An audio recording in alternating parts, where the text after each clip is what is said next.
Okay, now that we got to review it, cue it, screw it, we have our new segment. We introduced it last week. It's called the Pinnacle of Filmical? I don't know. You were making up. I know we're making up stupid names. Basically, we're going down the top 100 movies of all time according to IMDb.com. Last week we did number 100. That was the Internet Movie Database for you people who don't know what the internet is. Or it's I am David Bray. IMDb. Yeah, sure. I already took it. Anyways, tried to buy the URL. They wouldn't let me. They wanted $60 million for it. So last week we talked about number 100, which was The Apartment. This week it is number 99. It is the movie Rashomon, which is a 1950s classic foreign film to us because we're not from Japan. Wait, you said what? 1950? Oh, okay. I thought you said... Yeah, okay, yeah. Wait, so this is number 99 of best movie ever? Yep. Yeah. According to IMDb. We'll get to what our thoughts are. Which is community source, but yeah. It is directed by... you haven't even seen the movie. I don't care. You're literally judging it by the title and the year it came out, you jerk. I can't judge that way. Okay, and the location it came out of. Okay, so it's a Japanese foreign film. It's directed by the renowned Akira Kurosawa. He directed Seven Samurai. So I think that's on the list too. It is on the list, and that was adapted into for the Western audience because again, a lot of the samurai stuff for Western audiences we don't have like a background. We have of course. The American West, which is kind of our equivalent, and that was turned into The Magnificent Seven, which is again an old Western movie, and now is being remade with the one with Denzel Washington. So if you know about the new movie that's coming out, it's all because of this director. So I'm really interested to get your thoughts on this movie. I have not talked to you about this movie. It's black and white, 1950s. It's dubbed, by the way, which we'll talk about. I didn't watch it dubbed. I just watched subtitles. But you don't watch my version? Yeah, I watched it. You can change it. Anyways, it says, here's the synopsis, because it's really hard to actually talk about this movie. I don't want to spoil it, because the 1950 movie, you don't want to spoil 66 years later? Spoilery about it. Spoiler? We'll talk about it. Hold on. This is what I want to do. I want to basically give our thoughts on it, review it, tell us what we like, what we didn't like, without spoiling it. Then we'll get into spoiler territory, just in case people want to listen to it. Leave that at the end of the podcast. No, I'm serious, because... No, there are actually people who are watching along with us. Yeah. Oh, okay. Jordan. Sorry. But this movie... I did forget about that. This movie is it's about a heinous crime, and its aftermath are being recalled from different points of view. Essentially, there is a group of characters. It's kind of got this Tarantino thing going on. There was a murder of a person. He was a samurai, and someone comes across him and then runs back and tells the police what happened. And essentially, the court thing is going on. Yeah, there's these flashbacks of. Apparently the court takes place on like a roof of some building. No, well, it's 1950. It's like ancient it's just funny. Japan and stuff like that. But it's the account of this murder, what occurred by all the players that were involved. And it's very unique, this movie, but it's weird. Yeah, it's definitely a foreign film. So the idea is that throughout the movie, you're hearing the perspective of this story of what occurred, how this person died, from all the people that were involved and or watched the murder. And all of them are completely different. And I compared this to, we watched The Affair. Excellent show. I think your wife watches it. She watches it. Keep telling you to watch it. You don't because you're a jerk. Yep. But The Affair is kind of the same way, where you have these bunch of main characters, and you have the almost same exact events of the show, and it takes place from like David's perspective, right? And then it goes into my perspective, and some of the things, if we're talking together, maybe David's story, I'm wearing a different shirt, but in my story, I'm wearing this shirt. Right. You know, and it's just like differences of the story. Sometimes maybe he'll act mean in my version of the story, but I'll act mean in my version, or your version. So it's like different points of view of the same event. But this is a little more unique than that. Yeah, and it is more unique. It's we'll get into what we liked and what we don't like about it. But it's hard to talk about this movie without one, spoiling it, and two, really just honestly just spoiling it, because you have to talk. The whole movie is about learning the different stories of these characters, retelling the story. The whole movie is about telling a story. It's a story about a story. Does that make sense? Right. But stories about a story. Right. So I think the one thing you need to know, and I was interested because I want to get your thought on this, you need to strap in for this movie because it is definitely an old school movie. It is slow. It is methodical. It is long in parts that are not traditional to movies we watch now. So the version that you watched, was it Japanese talking? Yeah, Japanese talking with English subtitles. Like, you should watch every foreign film. No, I know. But, like, the version that I had, that I thought was the same version you watched. No, you can change it in the Plex thing. I wish I did, because mine was dubbed English. Yeah, it was terrible. Yeah. Anyways. I had to, like, rewind a couple parts. I'm like, what was that? Okay, so there's basically four different... For the next one real quick, there's four different stories that are being told. There's a bandit there's the wife of the person who's murdered. There's the woodcutter. There's the samurai, and then there's the woodcutter, the person who was watching the whole thing. Kind supposedly. of samurai, but yeah. Well, he's one person. So those are the 4 characters, and they're each kind of giving their story. What's interesting is the samurai is killed. To get his perspective, they call in like a person. And it's a Japanese movie, right? So it's weird. So they call in a person who can like a medium. Yeah, like a medium to actually have this seance and actually tell what happened from his perspective. It's freaking weird, spinning all around the ground. Okay, so what is happening? So I wish I would have watched it with you guys. It's definitely a movie to watch. Sounds horrible. I can't believe it's number 99. Okay, now we're gonna do our thumbs up. So thumbs up is like it deserves to be number 99. It is a fantastic movie. Thumbs to the side. Great movie, meh movie, bad movie. No, but that's the problem with that is we're talking about top 100. Okay. This isn't a traditional rating scale. This is like, in order to get a thumbs up, it deserves to be where it's at. It is one of the greatest movies of all time. To the side is, I could see why it's on this list, but for me, it's not necessarily. And thumbs down is like, why is this even in close to this? Yeah. Ready? Right. You didn't watch it, Jordan. So I'm not thumbing up or thumbing down. I know, but I'm just. Put your hand away, Jordan. I didn't even on my audio. Calm down. For people on the audio, he has his hand out right now. Both hands out. I will, and I'm going to slap your hands their hands because I know more. Jesus. Stop it. Okay, here we go. 1, 2, 3. Wow. Oh, all right. Okay, so I went thumbs to the side, and Gerald went thumbs up. So I have to get. Okay, let's just do this. So I'm going to watch it again with the right. Apparently, it was better dubbed. The right language. Okay. I think all we can say about this, because we're going to get into spoilers. We're going to talk about this. All I can say is this movie, without spoiling anything, is very poetic, is very meta about movie storytelling. Mm-hmm. I always talk about this idea of a active participation versus a passive participation in like reading a comic book or reading a book versus watching a movie. Meaning, when you are reading a book, you're making up the scene in your head. In a movie, it's delivered the way it's supposed to be intended. This movie, because it's telling the story from multiple perspectives, plays with that. It's almost like a different movie. Each story is a different chapter of a movie kind of thing. So again, the reason this is not a thumbs up for me, I understand why this is an important movie. I think it's more of an important movie now than it is a good movie now for me. Meaning, I understand its importance, what it provides to the medium. It shows that it's a coined term, the Rashomon effect, and it's this idea of like that narrative of like telling a story from different points of view. And it's a reference. This movie like started that. Yeah, like I wrote here, Courage Under Fire. That's a movie with Denzel Washington about an accident that occurs, and he's investigating a person who got a Medal of Honor, and there's all these different stories being told of the same account. It's kind of like I mentioned the affair, yeah, right? And there's 12 Angry Men is about it. I mean, all of the Law and Order stuff, any kind of like legal drama, anything where it's talking about an event. It's all about. But what's unique about this is this idea that like, just because you see it in a movie, you just take it as face value. That's what that is. In this movie, it's like, no, you can't. And it's because you see the same thing 3 different times. Right. And it's this idea, and it's very deep. It's meta, right? It's talking about dark too. It's like murder and rape. And you're like, oh, holy crap. Right. So, do you want to talk about, before we get into spoilers, about like, or do you just want to, why did you like it? My notes, very good. Yes, clearly. Hard look at morality and truth. Like, what is the right story? Who can you take, whatever. Yep. I said like the affair, or we talked about that. I said same story told from different points of view. Well, the Rashomon effect. So yeah. Okay, so we're gonna get into spoilers now. So if you haven't seen it, go watch it. Come back and listen to this. Okay, so spoilers. This whole movie is about perspective.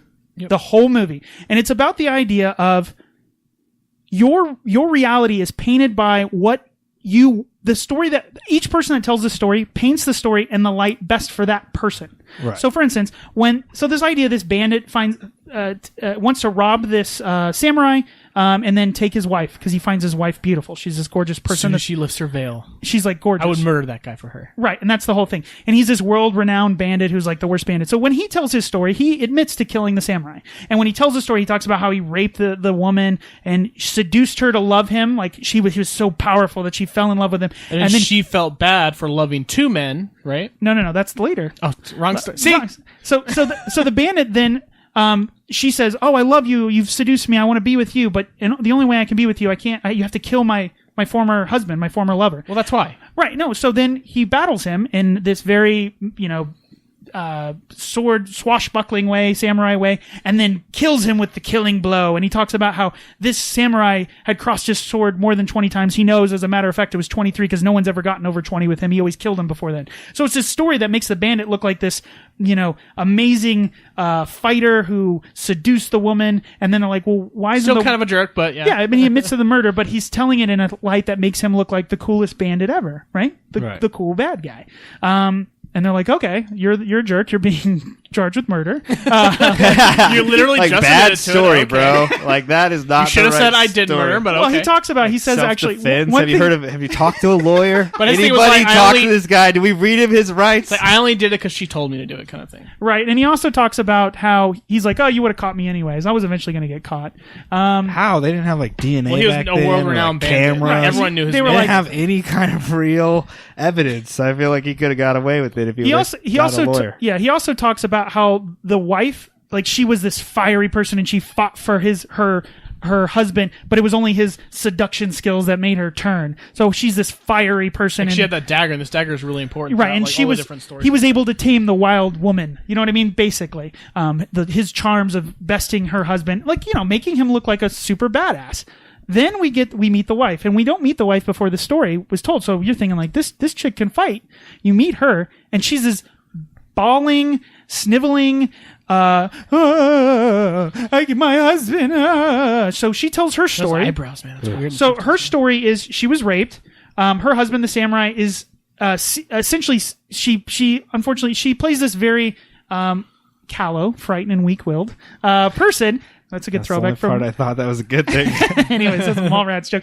But she plays this very submissive personality when she comes out, and everyone's like, that's not the same lady the bandit was talking about. Like, this chick doesn't have the fire in her eyes that he talked about. Fight or any of that. And then what happens after the bandit rapes her, according to her story, leaves her basically, and so she goes back to her tied up samurai husband, and he sees that she's basically been raped and just looks at her in disdain and disgust. Gross. Like, you've been Definitely, man. soiled, right? You've shared. Although I'm like, dude, she got raped, bro. But that's beside It's the 50s. What are Right. you gonna do? Shouldn't have been wearing that. Right.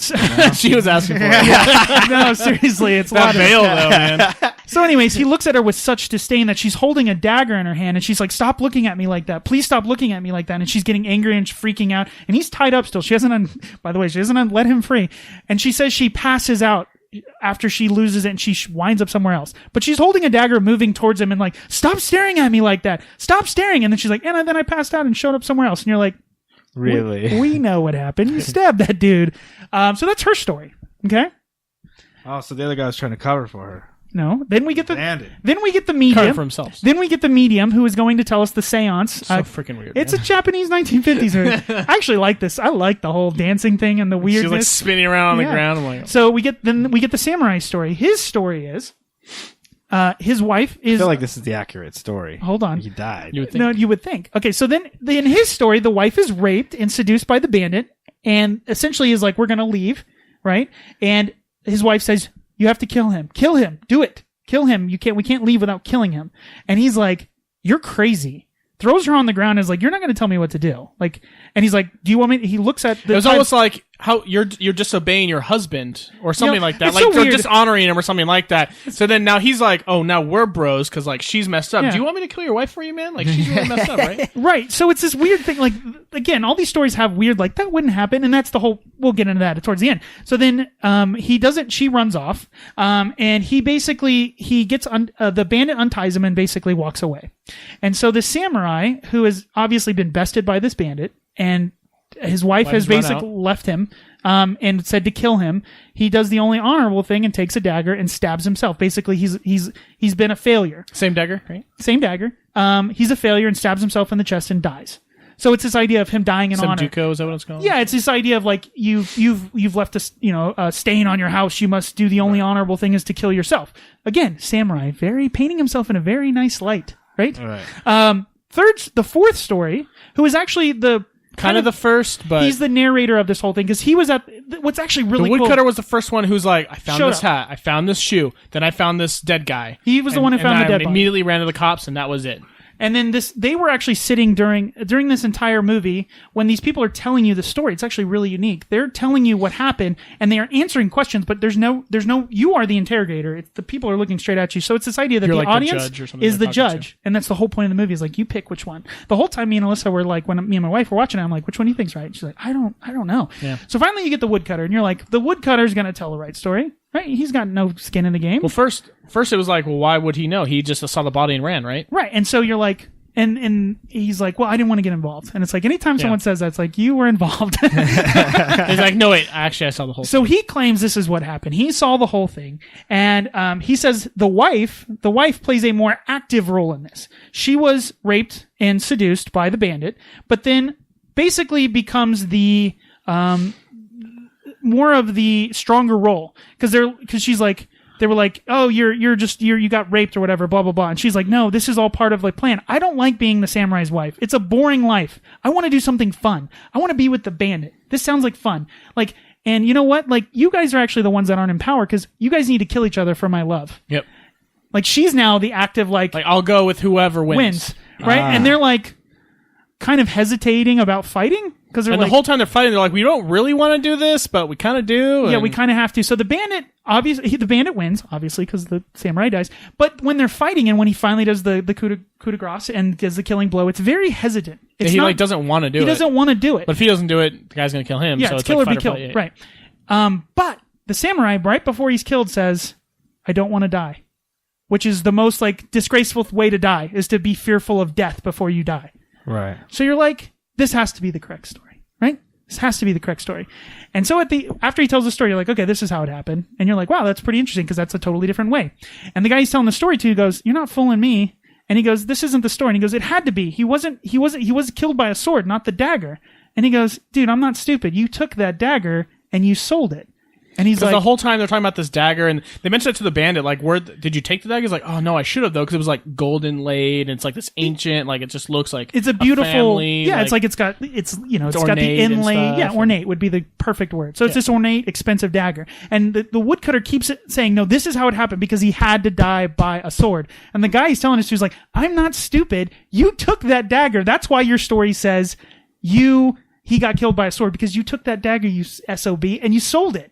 And that's why you're trying to paint this story in the best light for you. So no one would question that you took this dagger from this dead body, and instead of going to tell the cops immediately, you went ahead and conveniently took this dagger, wiped the blood off, and then went and sold it. Oh. So the whole movie is about everything is real and nothing is real. Exactly. You never know which one. So it never solves it. Oh, and that's the best part about this movie. It's like it's up to the audience. Inception. It's the spinning top. And at the very end. That is one of the most fulfilling and frustrating things of a movie. You want to have a happy ending. You want to have closure, but this movie does not provide it at all. It's up to you to decide. And so you're like, what did you guys decide? I think it was a combination, obviously, of them. Yeah, I don't think any of them were the right story. But there's so much. It's very poetic, right? This idea of telling a movie this way. Now, all this is happening through like this is what happened in the past because it's like raining. They're all talking outside. Yeah. What's with the baby stuff at the end? That's kind of so at the end, there's three people that are talking about what happened. There's the woodcutter, a priest, and then a third guy who's kind of listening to the story about what happened at the trial, right? Are you following me? You look at me with glazed eyes. You open up on these three guys in a storm under like a gate. Anyway, so at the end of it, the guy who's the woodcutter, the guy who's telling him, you're lying. I know you took the dagger, right? You're a piece of work, right? You have unclean hands here too, buddy.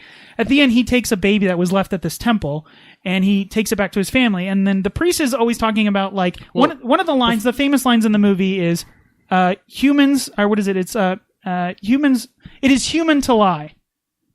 Well, no, because this priest keeps saying like, "Listen, I believe in the good of man," and the other guy that's like telling him like, "Hey, you took the dagger." He's like, "It's human to lie." No, it's not what I'm saying. The priest first of all was like, "I don't think I can do this anymore. I'm losing my faith because I see what happens with humanity." And he also witnessed the body, but he didn't see obviously what happened. He's like, it's not about the murder; it's the way the murder was done. And it was just like, I'm losing my faith in humanity. I'm losing my faith in God or whatever. Right. At the end, when they find this baby and stuff, he wants to take it, and the woodcutter's like, "No, I'll take it. Like I have 6 kids at home, and I could fend for it or whatever." And like. The whole point of that is that good people sometimes do bad things. Exactly. And that's the point of the story, is that he's still good. He just made a bad decision. And that's what the end of the movie's about, but that's not really what the movie's about. No, I know, but it's like when he's walking away with the baby, did he smile at the end? It's like, oh no, I lied again. No, I don't think that's, I think it's just a smile at the end. I don't think it means anything. Now, there's some additional way that this movie is shot. There's some really long shots, not just from like a camera standstill, like it moves throughout this forest. The beginning of the movie is this long, drawn out walk through this forest, going deeper and deeper into the forest with this woodcutter who's about to find the body. And it's like long, like good 10 minutes of walking and music and things like that. And at first I was like, oh my God, get on with it. But the point of this movie is like, you really never know where you are in the movie. There's not like really like, landmarks. So when the story's being told, you're like, are we over here or are we over here? Because you're like, I thought he died over there, but and that's the whole point of the story, is like, facts are kind of hard to pin down. Right. And there's a lot of shots, and this is one of the first shots to do this. There's a lot of shots that are directly into the sun with trees covering the sun. And it's this idea of like, if you look in the sun, your vision is impaired, right? And so a lot of characters look into the sun and they're like, and it's about that. That's what the whole movie's about, is that you're right. I didn't get that. It's very poetic. But now there's parts like where he's like looking at her and there's like the light. They actually, in the movie, like, where's that light coming from? But when they did the movie, they took these giant mirrors and actually worked it so like the lighting was very unique to the characters. It's unsafe to your corneas, man. Yeah, that was a cable that hit your brother in the eye, but but anyways, cable white, same difference, same thing. But also walking through this forest, moving deeper and deeper into the forest, is about this idea that like it's this twisting, winding, deeper into the lie. Almost. Yeah, you're like, you can't figure out where you are, you can't figure out what's going on, and that's the whole point of the story. And that Rashomon effect has been played out tremendously throughout other movies and other TV shows and things like that. So for me, I absolutely understand why this movie should be 99. Well, this would have been a side thumb for me until I read about the Rashomon effect and how it's had its impact on film and TV and all that stuff, and just story making in general. And that's where it got me the thumbs up, because it's just, yeah. And we're so used to seeing movies like Blockbuster where just crap is thrown into your eyeballs and it's just everything's force fed to you, a story and stuff. And it's just refreshing to see. That's why I'm really excited to get to this list. It's refreshing to see a movie where even at the end you're like, whoa, it's like deep. And, I think this is one of those movies you have to watch and then watch somebody talk about. And it shows that movies, and again, this is the 1950s. Like, movies are art. Like, they serve a bigger purpose. Like, back in the day, it was like, look at this. Like, it was like a what do they call that when like they come out with the new technology and it's like a what's that called? Gimmick. It's very gimmicky. Like, oh, look, we can make a 3D. train. Yeah, like that. And it's like, no, we can use this medium in different and unique ways and actually tell a story that isn't just... You couldn't do before. Yeah, it's not the traditional Shakespearean type of story. It's this very weird, deeper idea. And that's why I think it's very, very important that you watch it. But at the same time... Especially just like film and just how stories are told in And it's shot very well. Like I said, some of the camera work in this is for 1950s. Like, they move throughout the forest in a single shot. It's really well done. Yeah. And you gotta remember, cameras in the 1950s weren't like handy cams. Right. They were like giant cameras, right? So again, it's shot very well, but it is very methodical. It's very slow. But I think it's enjoyable to watch and talk about afterwards, because everybody has. It's like Inception. Did the top stop spinning?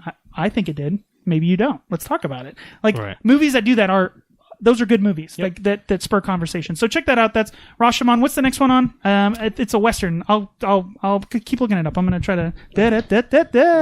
Will you watch this now, or are you done? You're not gonna watch. I might watch it. You might watch it? The Rashomon? Yeah, Rashomon. Yeah, Dan said he was watching like the top 100 with us. So. Yeah, and see, that's why I want to let people know what the next movie is. I know it's a Western, and I want to say I think it's not a few good men. It's a few dollars in hand. I forget which movie it is.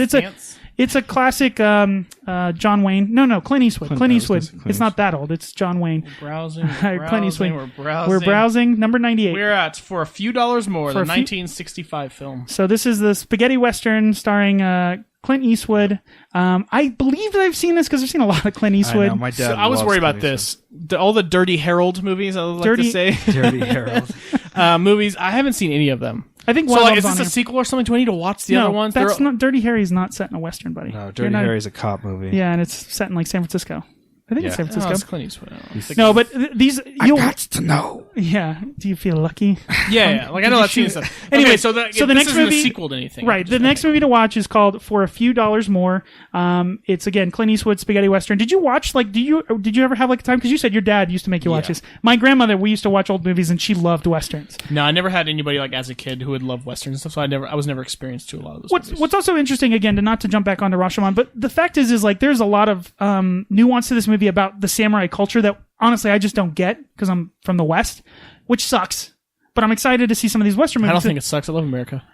You know what I mean? But you know what I mean? I think that's why the spaghetti westerns, the classic westerns, will have more, because the classic cowboy movies, we know all about that. Yeah. So check that out. Now let's wrap up the podcast. Thank you so much for being on, Jordan. Hey, I'm glad to be back. I want you to come back. Glad to be back. And Jordan, if you want to come back in a different way, you can always just write us an email. Oh, okay. Do you know what the email is, Jordan? Ooh, I think it's... oh, wait, I know this. I know I this. know Come it. on, I know it's been a while, but you got... I said Mr. Peterson. Come on. Sit down standard At gmail.com. Got it. Ah, I haven't nailed it. forgotten a thing. Now, if you Nailed do it. email us, actually, you know what? You can even. I want you guys, if you're watching along with us, send us an email. Tell us what you thought about this week's movie, Rashomon. Or last week's if you watched number 100. Or even the one that's going to come up next week. Again, we're going to be doing this every week for 2 years. So What was strap in. Apparently. Wow. We are was committing to 100? this hard. What was The one- apartment. David said that before. right. You should have been listening. Sorry. Come on. Which was a Is that comedy. Joe's apartment? Same thing? No, it's not Joe's apartment. No. Watch That's a cockroach. Yeah. I don't think that's on the top 100. But anyways, if you send us an email and we pick it for the week, you have a chance of winning a $5 gift card to Steam, Amazon. Starbucks or Amazon. So you like one of those, right? Yeah, no. We weren't No, doing that when you were on the show. I know. You guys got Well, money we stopped now. paying you, guys got- so we have all this extra money. We're literally begging at this point. All right. Well, till next time. Bye. Later. See ya. You guys, hold on. We got to do it again. All right. Until next time. Bye. See ya. Later.